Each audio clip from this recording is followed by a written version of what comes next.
Folks, it's almost impossible to see beyond the level of fuck-up of signalgate/whiskey leaks. I mean, we knew the Trump administration was loaded with dinkuses, but there were 18 Trump officials on that chain. 18. All 18 knew that chain was illegal. All of them knew the classified information had to be lifted from its protected location and transferred to Signal. That's next-level criminality right there. All 18 knew that classified information was flying around in unprotected space for the explicit reason that it would not be traceable and therefore evidence of wrongdoing would be erased. Sounds like something a ring of child predators would do, or human traffickers, or sickos planning a coup. I wonder what James Comey would say. Yeah, obviously, seeing war plans flying around Signal is pretty chilling. But also for me, the frat bro shithead aspect is hard to get around. The tone of the JD Grumpy Cat Hegseth exchange was so telling. The way they shot their loads at Orangina and at Europe. Europe sucks, Org. Such baby men. Ever puffing up, fancying themselves tough guys. Look at me flex, I'm so powerful, aren't I? And Mike Waltz's emojis, the national security advisor. I mean, dude, what happened? You were too busy finishing your Happy Meal to use your words?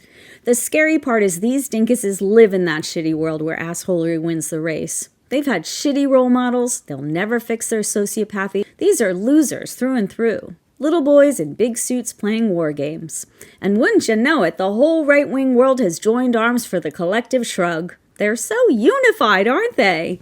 The order comes down from the top. We're going to pretend it was no big deal. There was no classified information. This sort of mistake happens to everyone. Dems are just being meanie pants. And all the liars who were apoplectic over Hillary's emails have chosen to take the order, shove their junk in hypocrisy's face, and lie like good little MAGA minions. It's not about anything but the win for them. And their win isn't about convincing anyone that they didn't do this moronic thing, or convincing anyone that they aren't incompetent. They're actually cool with everyone knowing that a leader with dignity would fire them and prosecute them. Nah, their win looks like their side knowingly backing up their lies. It looks like their side strong-arming the opposition into moving on. That's the win. That's all they need. They don't have scruples or credibility or shame. Who needs those things when you've got a whole army of useful idiots who are happy to play the fool?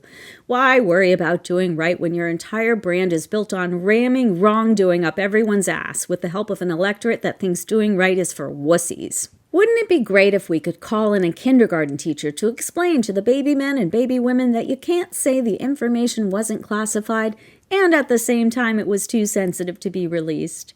You can't say the reporter snuck into the chat and at the same time say you're competent at protecting the American people.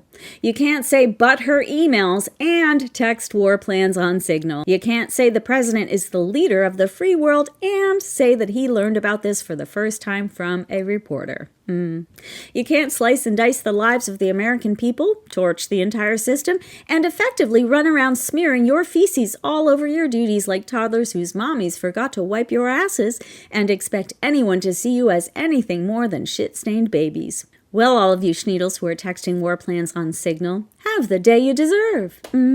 Yeah.